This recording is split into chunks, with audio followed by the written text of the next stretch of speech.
Hello and welcome to tonight's edition of Nile Oracle. I'm your host for this Wednesday, Muhammad Abdurrahim. Nile Oracle, your destination for insight behind the headlines.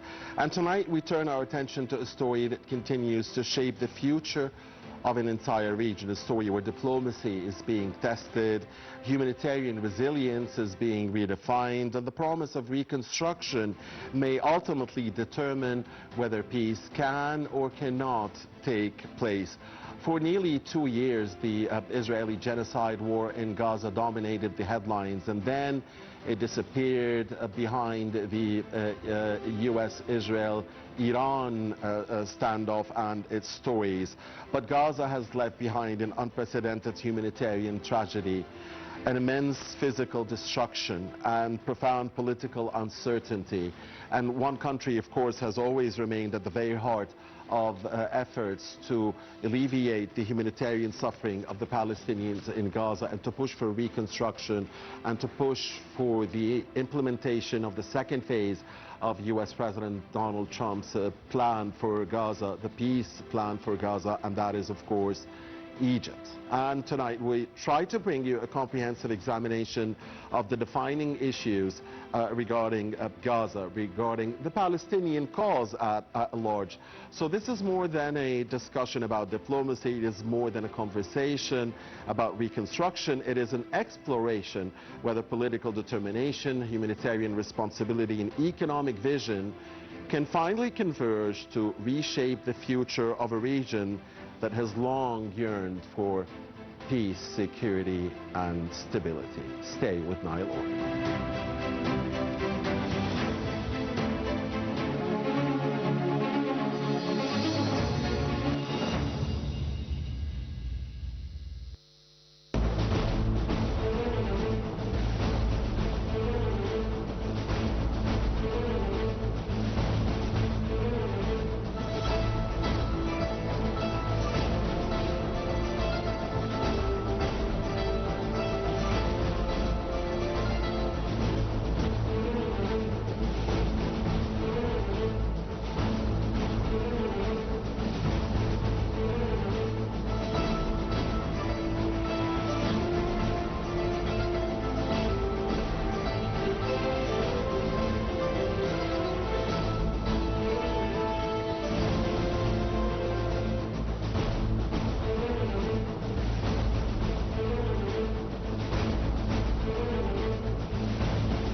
التنمية في أي دولة محتاجة جهد وعمل وإخلاص من كل أجهزتها.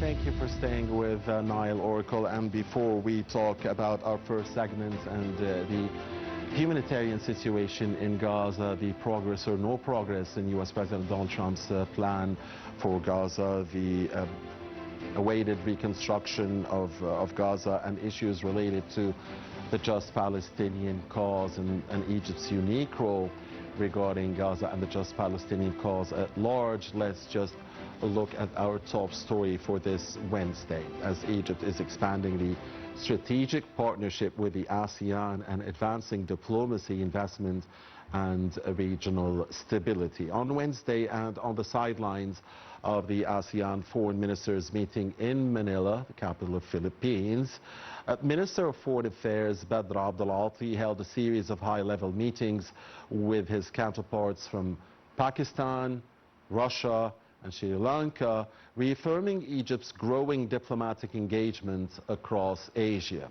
Discussions focused on expanding political, economic, trade and investment cooperation, with particular emphasis on attracting investment to the Suez Canal economic zone, strengthening business partnerships and boosting tourism. The meetings also addressed key regional developments, with Egypt reiterating its commitment to de-escalation in the region through diplomacy, safeguarding international maritime navigation, supporting Sudan's unity and stability, and advancing strategic cooperation through landmark projects including the Adaba nuclear power plant, the Russian industrial zone, and a proposed grain and petroleum logistics hub, while welcoming Pakistan's contribution to regional stability and promoting broader cooperation with Sri Lanka in investment, tourism and counter-terrorism. And now we'll be watching a report about our main topic for tonight, and the unwavering Egyptian commitment to support the Palestinians and the just Palestinian cause, and trying to alleviate the humanitarian suffering in Gaza, and try to push for diplomacy to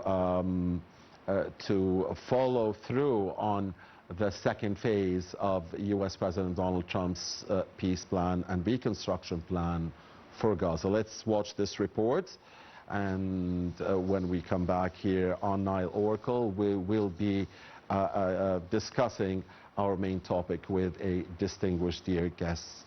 So please stay with us.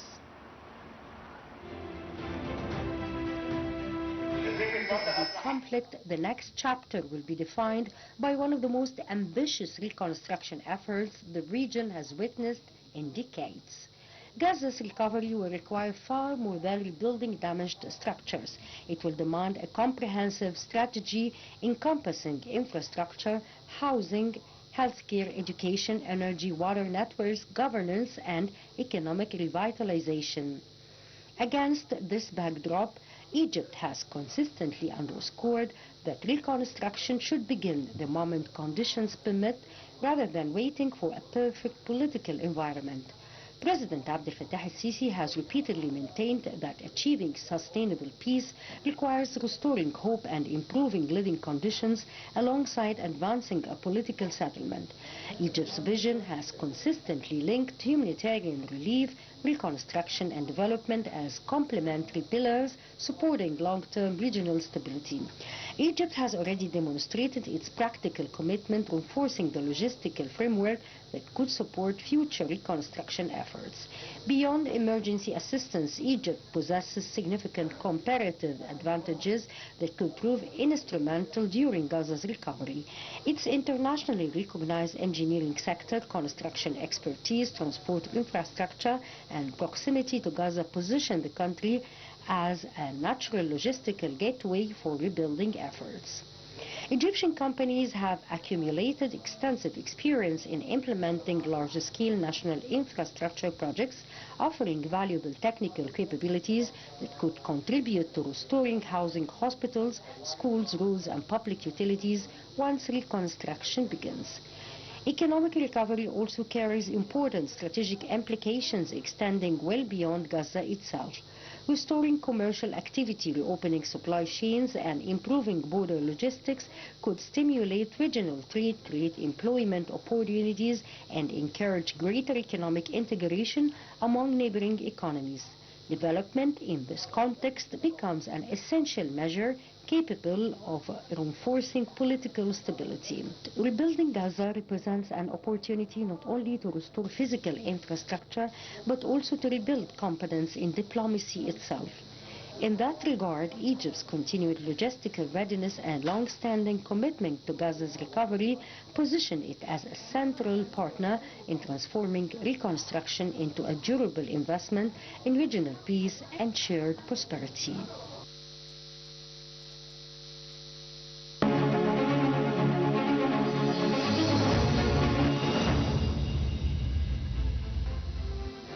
Welcome back, and thank you for staying with us. And time now to welcome with us here in the studio Mrs. Haneen Abu Shanab, member of the Palestinian Women's Organization. Haneen, always a pleasure to have you with us. So please update us first on the latest humanitarian situation in the Gaza Strip, first of all. Thank you. Always a pleasure, of course. The situation remains almost the same. Very slow, very tangent movements happening. We're seeing some changes in the political scheme, if we can say.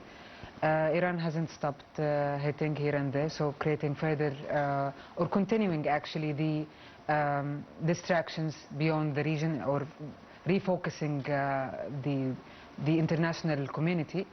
The situation in Gaza remains dire. These distractions are happening on the public because in the what's happening undercover is that the military presence in the Gaza Strip has been expanding beyond the Zone C. So typical strategy of the occupational forces. Of course, the humanitarian aid remains, unfortunately, it's being weaponized, which is, again, as always, it's against any international or humanitarian, actually, law. And something like that, it's an obligation. It's a legal and a moral obligation by international law, of course, and by all definitions and all codes of ethics and so on. So they keep on using it as a paper to negotiate on. Egypt, of course, stands very firmly on making sure that it's not to be negotiated. It needs to be made very seamlessly. It should not be halted, or it should not be stopped for any second, actually. That was supposed to be a major part of the ceasefire deal, the Gaza deal of course, signed in Sharm el-Sheikh. Exactly. And unfortunately, they gave us some breather, but they did not continue with what the plan actually demanded them to stick to. Unfortunately, in the West Bank, the annexation remains. So it's the same, but with further progression in the favor of the Israeli side, unfortunately. You touched on many important points, Haneen, but I really wanted to start with asking about the humanitarian situation. We see the Zaid al-Izz convoys entering Gaza daily, but again, I mean, how much percent does it satisfy the needs of the Palestinians? I mean, is it 10, 20, 30? You tell us. I mean, the needs, yeah. Absolutely. Let's assume it's a 30% or even a 50%. That's still, we are talking about the very basic and the very fundamental needs of a human to survive. We're still talking about survival. We haven't transferred or we haven't transformed into being يعني a sustainable life for people to live in. The overall situation is very inhabitable, actually. Let's assume that we are providing the food and the water.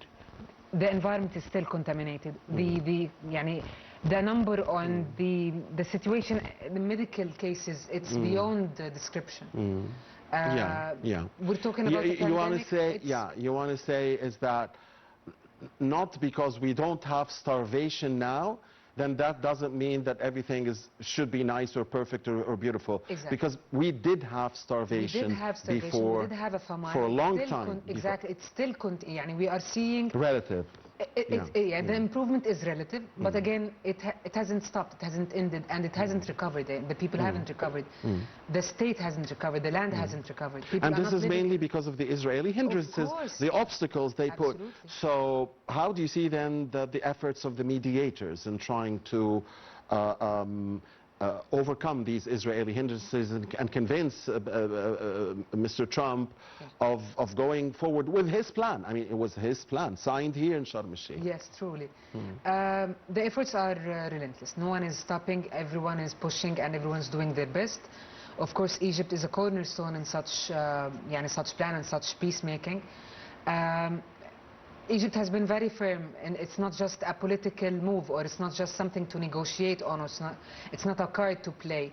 It's something very basic and very fundamental and very crucial, and it's actually the corner, so it's a pillar of this peacemaking, and we cannot negotiate on having a humanitarian aid being delivered. It's very low, actually, what we're talking about.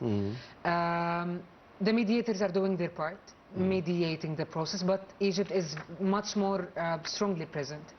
It's not just mediating, it's actually fighting very strongly against not just the aid being entering or not being jeopardized or whatever, but also fighting against the displacement of the Palestinian people off the Gaza Strip.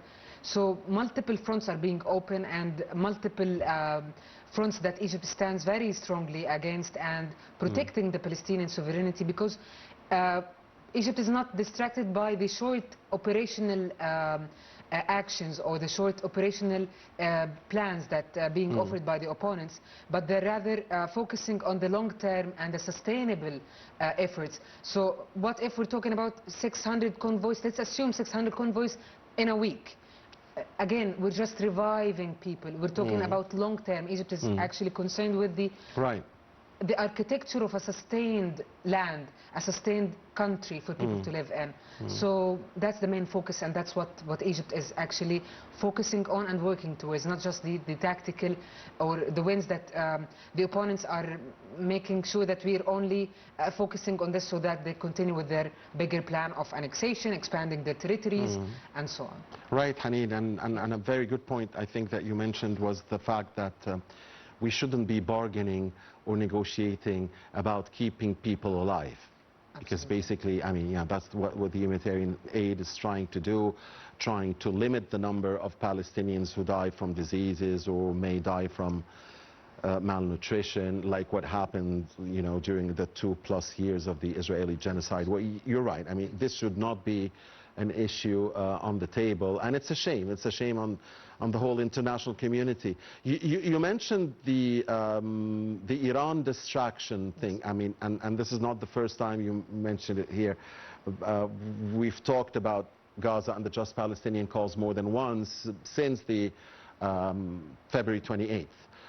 So when there was when there was a memorandum of understanding working between the Americans and the Iranians, did you see any improvement in Gaza, or at least any international attention or any media attention, or was it still focused on Iran? And now that the strikes are back, the tit-for-tat strikes are back between the Americans and the Iranians, and unfortunately more parties are even involved in the region, this is again taking away from the attention that the humanitarian situation and the just Palestinian cause deserves.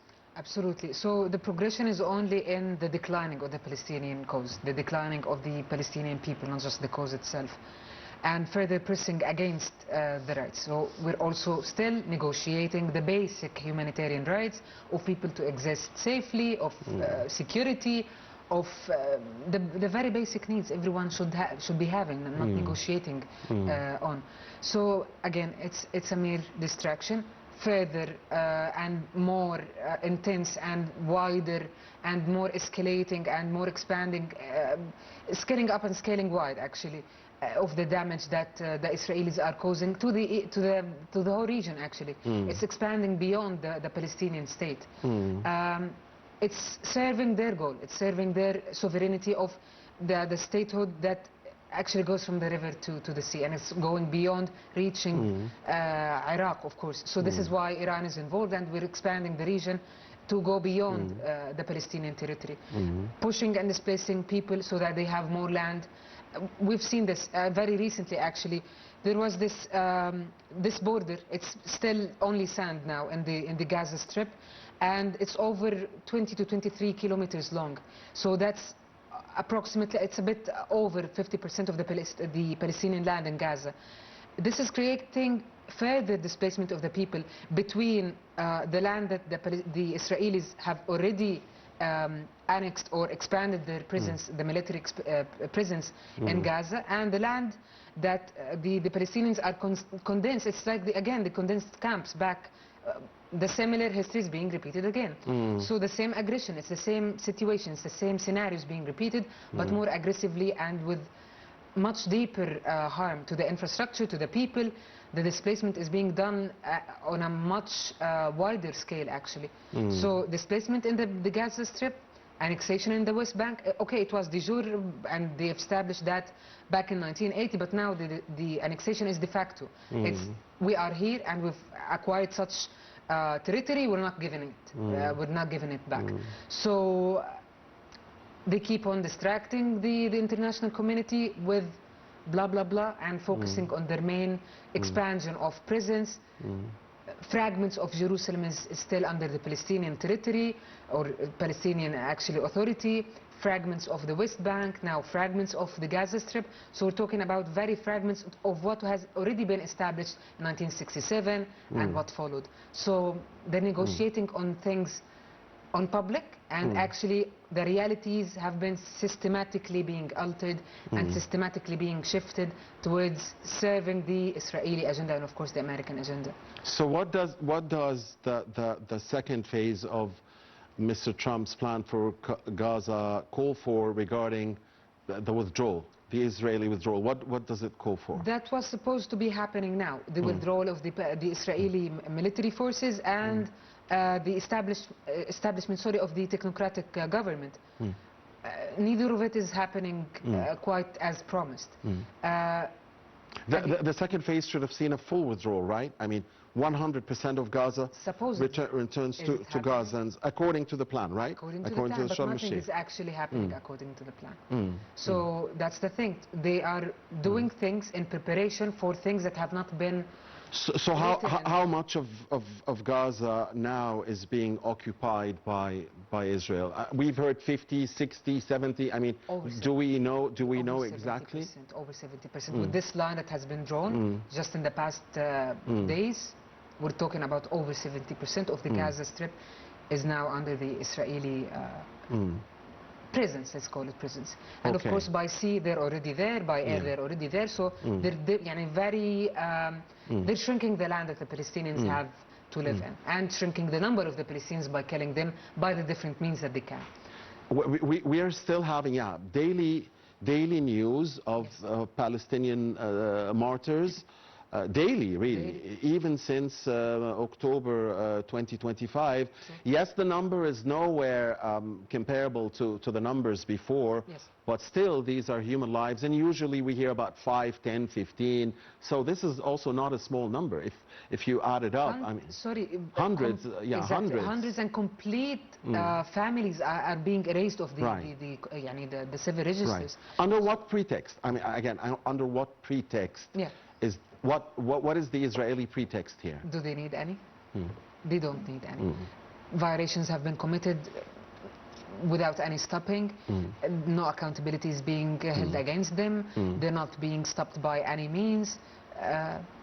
Right. Yeah, because the last thing I remember that during the World Cup there was a gathering of young Palestinians watching football matches from the World Cup. And the Israelis targeted this gathering and killed many people, including aid workers who were organizing this Unfortunately, gathering. and it aches me to say this. So again, what pretext? I mean, yeah. Do they need any? We remember, I believe it was in 2008 or something, a family was out on the beach to evade the summer heat and the very little entertainment available in such sieged or besieged place. And the family, the father and the wife and the children are out on the beach. The girl went out to swim and came back to see all her family dead. So it's not new to them. The massacres have been happening since the occupation of the Palestinian land, and it hasn't stopped, and it will not stop. Yeah. They do not need any legal any legal justification for what they're doing, because they've already been so it was not just, this happened before October 7th. You're saying 2008, and then you're going to tell me a story in the 90s, and the 80s, and the 70s, and we'll go all the way back to what? To the 30s, maybe? I don't know. 1930s, maybe before. I don't know. To the beginning of it all, there you see the massacre, what was happening in the refugee camps. So what more aggression, what more violations does the world still need to make us a strong stand against them? But again, we are following everything possible legal-wise. The justice, the courts have been, we've submitted multiple cases to the court, whether through South Africa or you're talking about the International Criminal Court, exactly. ICC. So the court, exactly. We've done everything possible, not just the Palestinians. And when I say we, everyone in support of the Palestinian cause has done something. Lastly, we've seen during the FIFA Cup, the least thing that people could have done to show solidarity. Lately, the Spanish team, but before that, the Egyptian team, and they were punished for that. But again, does it stop people? No, the people are not stopping. Yeah, you're talking about the Egypt-Argentina match. Egypt-Argentina match, and again with the Spanish team. Yeah, so and of course, Haneen is referring to two things here.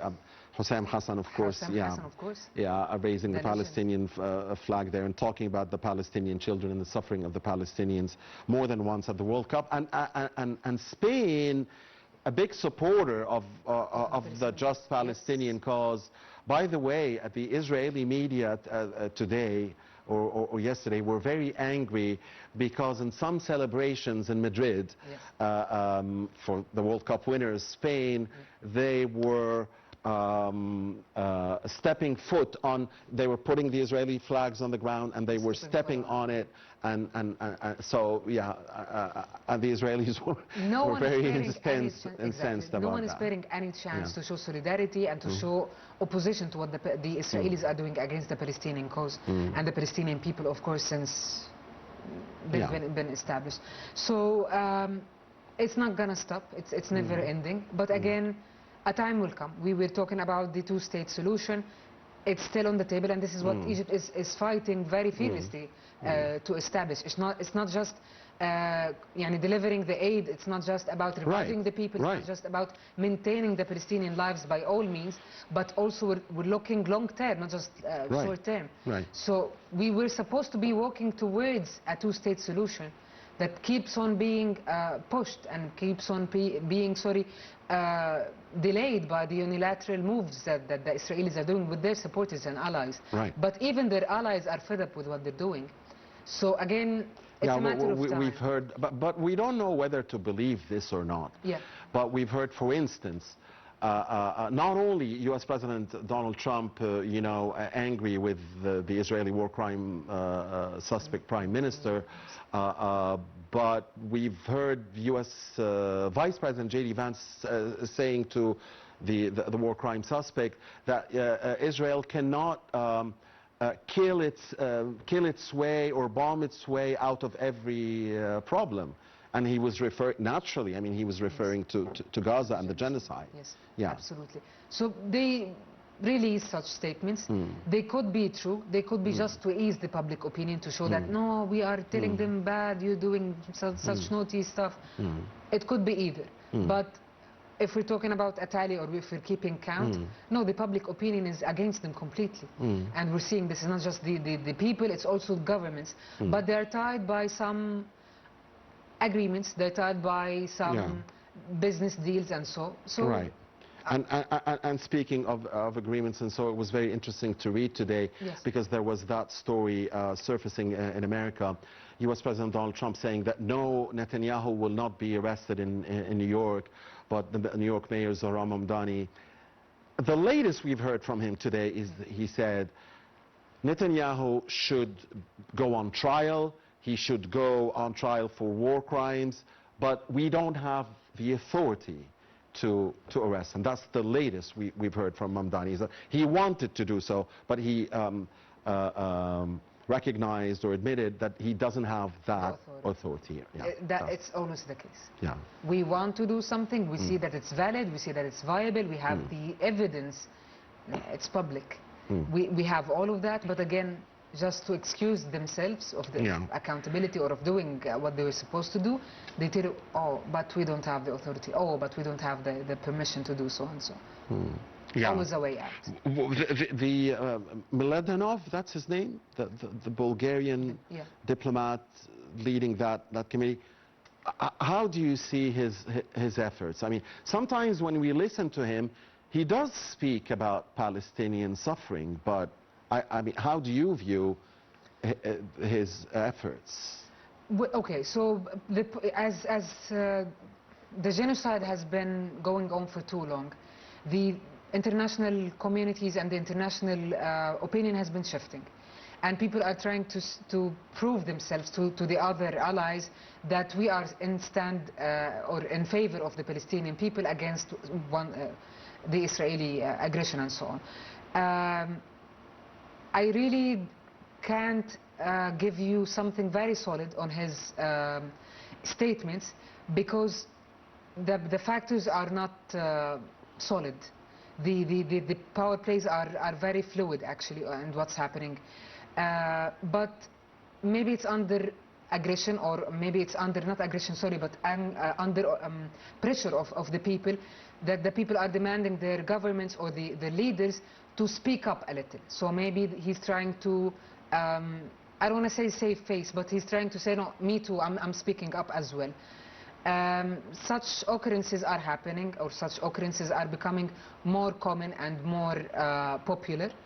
But the long stand, or the factual, or the reality is still, unfortunately, is not really serving the Palestinian cause.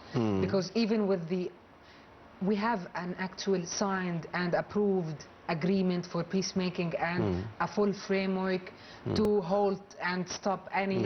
And that agreement is being violated and breached every single day by the occupation. Let's assume that the whole world, it's not just this country or that, let's assume that the whole world is actually in solidarity with the Palestinians, with all possible scenarios and all possible attempts that they can do. Nothing is actually happening on the ground in reality. So all support offered is actually very welcome, but again, we need something to be put in place. We need something actionable. The mayors have said it in New York. We want to be blah, blah, blah, but again, we're not actually putting him on trial. And so does Mr. Mladenov. I would assume. Where is the technocrat committee that was supposed to govern Gaza?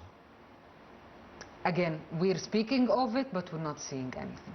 We're speaking of it, but we're not seeing anything. So they're just giving hope to people, fragments of hope, just here and there. But nothing's actually happening on ground. However, Hamas has just elected their Khalil Khalil al-Hayya. al-Hayya. Let's see what's happening.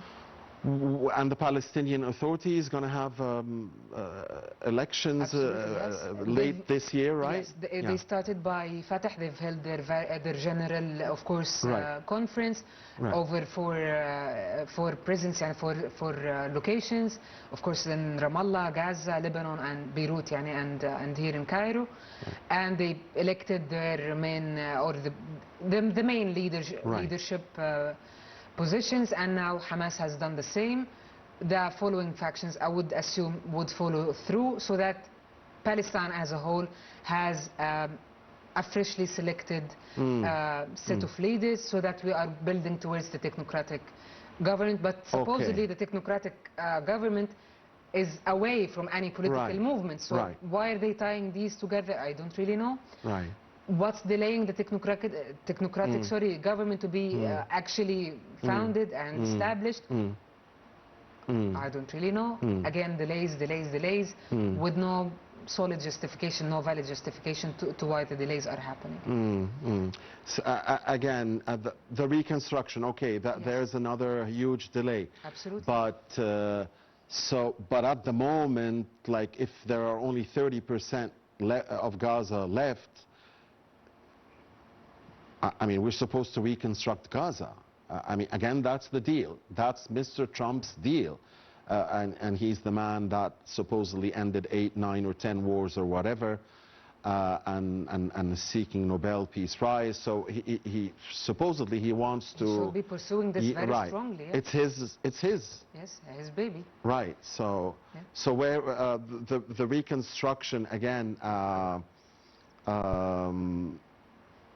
What's the position? Yeah. Again, Mr. Trump is a businessman. So even if he gave a political promise, he's looking for the business benefits. So maybe that's what's delaying the actual realization of the reconstruction action or item of the deal. The negotiating who's going to do what, who's going to authorize that, who's going to administer that, the foundation of the... not just the remediators, but who's actually going to oversee such implementation on the ground. We were in talks of, not just in talks, actually, a set of Palestinian officers have been brought out and have received the required trainings and the required qualifications that they require to oversee and actually put in place such governance over the Palestinian territory in the Gaza Strip after the reconstruction or during the interim period of now and the technocratic government establishment. But nothing is actually happening. So we are playing cards, we are preparing, but we're not actually doing anything on the ground. But the Israelis are doing. So nothing is going in favor of the Palestinians, but the Israelis are progressing with their agenda. Further annexation, further territory expansion, further military presence, further settlers are moving in. Right. What do you think is the future, the political future of the war crime suspect Israeli Prime Minister? And is he a danger now of losing the upcoming elections? And what about his main rival, Eisenkot, I think? Or okay, so I think maybe this is also one of the things that are being cooked behind the scenes. His way out. They cannot keep on giving him excuses against the very shameless acts of violence, very shameless acts of genocide, very shameless acts of violations to all international laws present.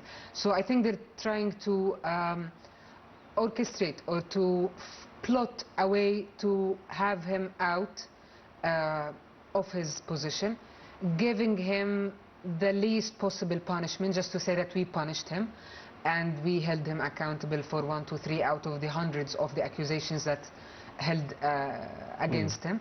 And the shifting in the Israeli political environment or the political presence that's happening there, there should be some shifting happening, because the Israelis themselves are not very happy with Netanyahu himself.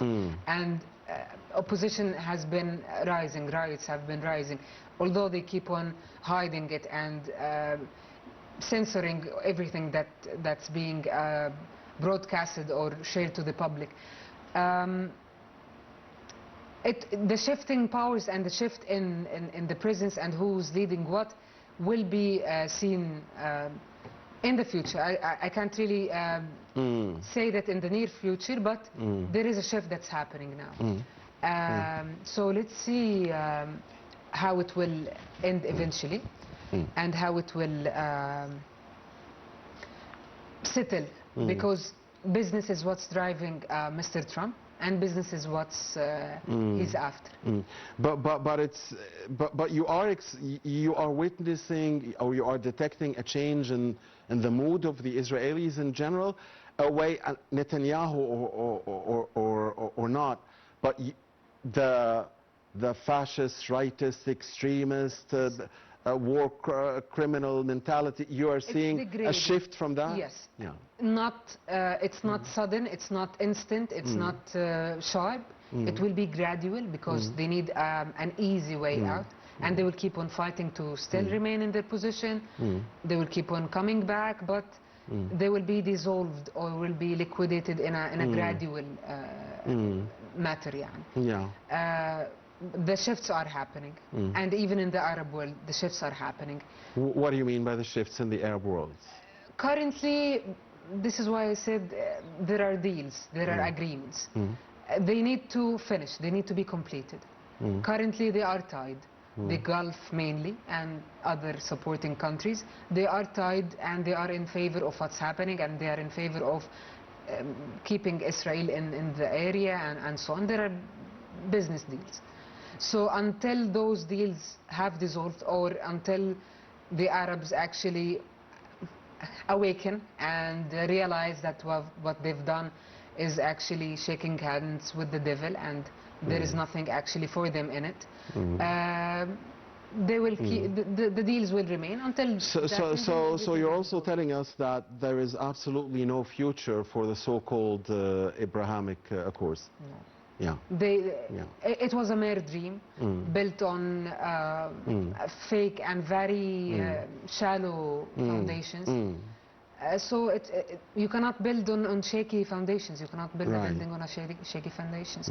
So they tried, they sold it, they advertised for it. The propaganda was big. They have allies, they have people who are advocating for it. UAE is a major player and advocating for that, and we're still seeing that until now. But this era is there. They'll keep on fighting for that, but this era will not continue to exist. Right. It's something that any supporter of the just Palestinian cause really doesn't want to hear about. Because, I mean, yeah.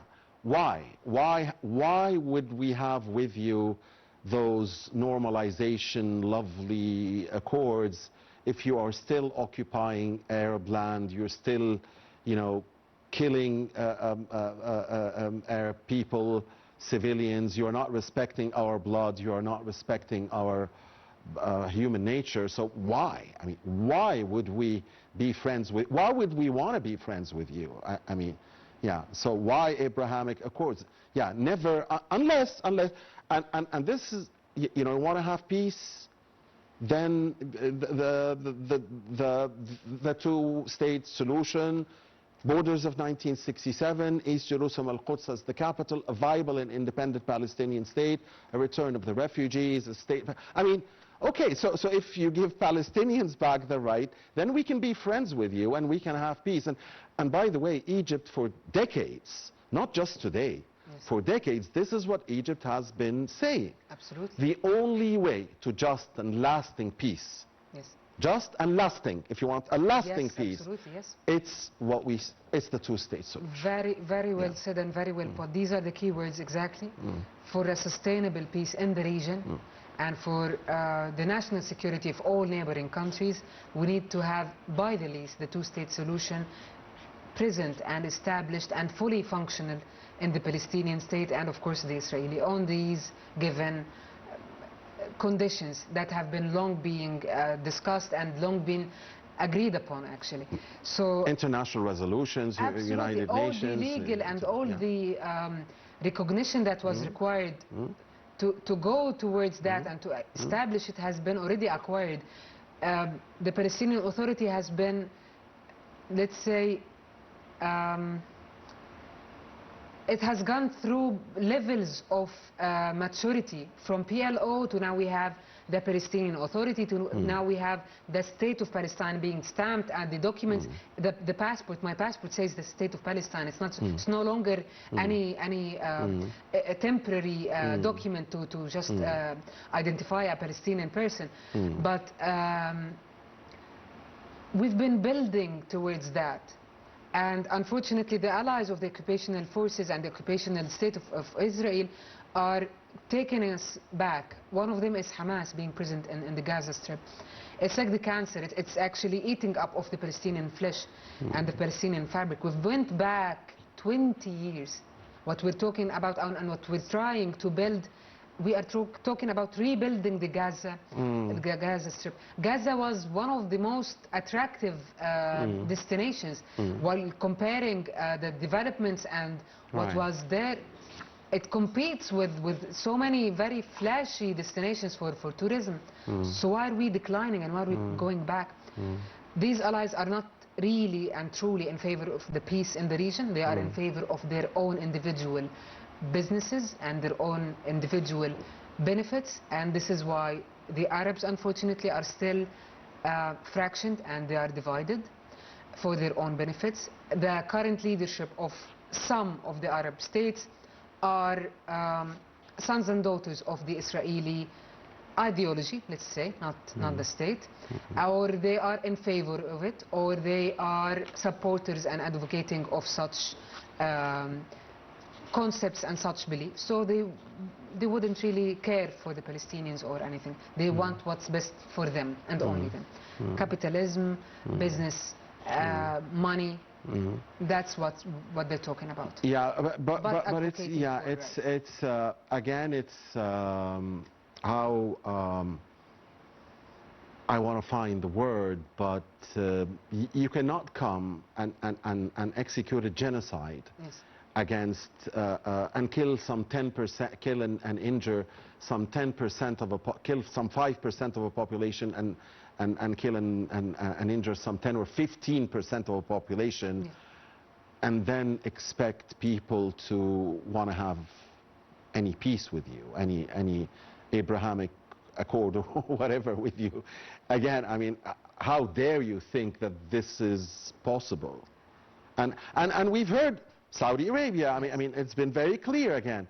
We will not do, Riyadh said it will not do it unless there is a Palestinian state. Yes, and the recognition of the Palestinian state and everything.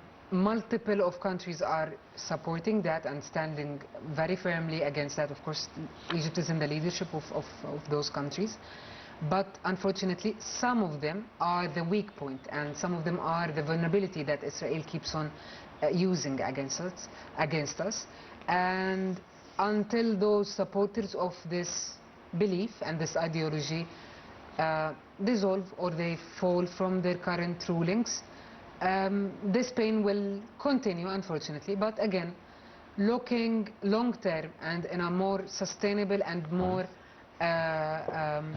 long-term resolution to what we're aiming for, we should not be distracted or despair shall not come and take over us. We keep on speaking of hope, we keep on speaking of belief and strongly believing actually in the Palestinian cause. We keep on calling it the just Palestinian. It is a just Palestinian cause. It's a right of freedom, it's a right of existence, it's a right of being a human being with a land and a home, living safely. So these are the basic needs. We're not asking or demanding for much. It will be established soon or sometime in the future. Hopefully we come to see it. Until then, the righteous people will keep on fighting for that. They will keep on standing very strongly with their beliefs, and their moral compass shall not be diverting of that or not be distracted with any of the flashy or the quick wins that the opponent is actually offering to us. Egypt is very rich in history and in resources and in the morality, the patriotism. It cannot be bought. This is the difference between who's standing very firmly on their beliefs and fighting very firmly for the land.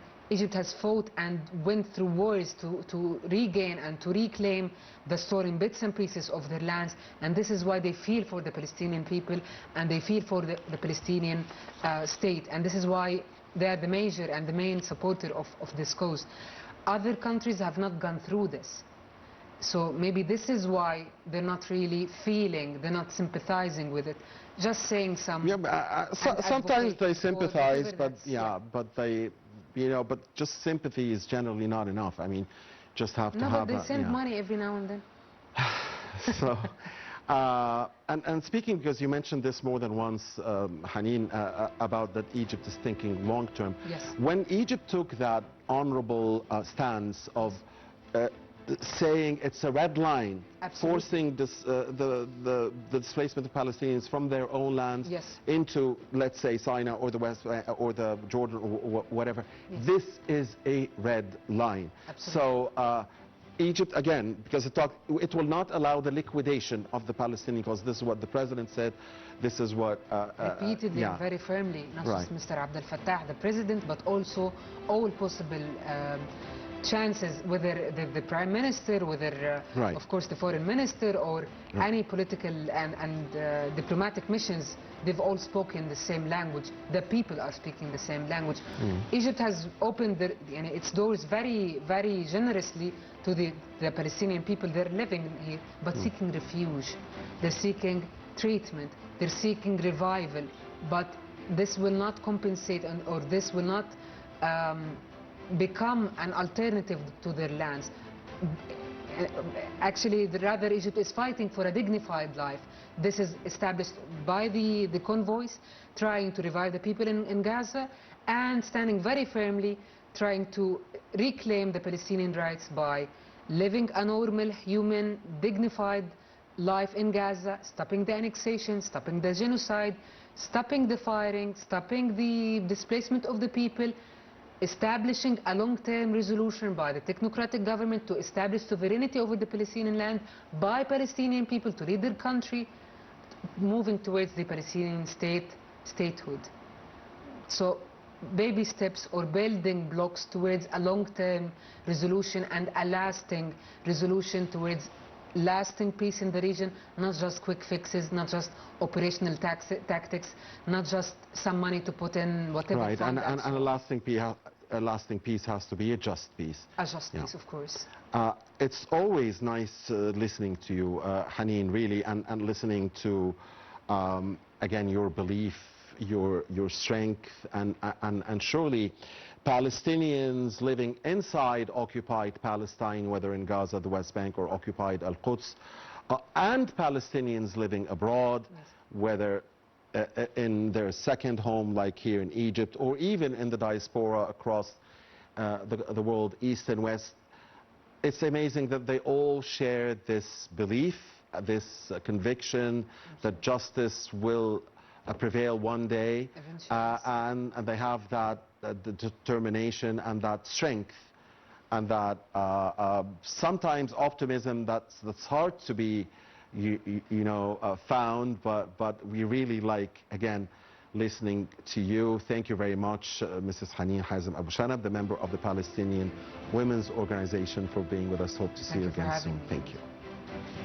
And ladies and gentlemen, Nile Oracle is still with you for 60 more minutes. So please do stay with us. We'll be taking a short break now. And we'll still be talking, by the way, about the just Palestinian cause and some economic, perhaps,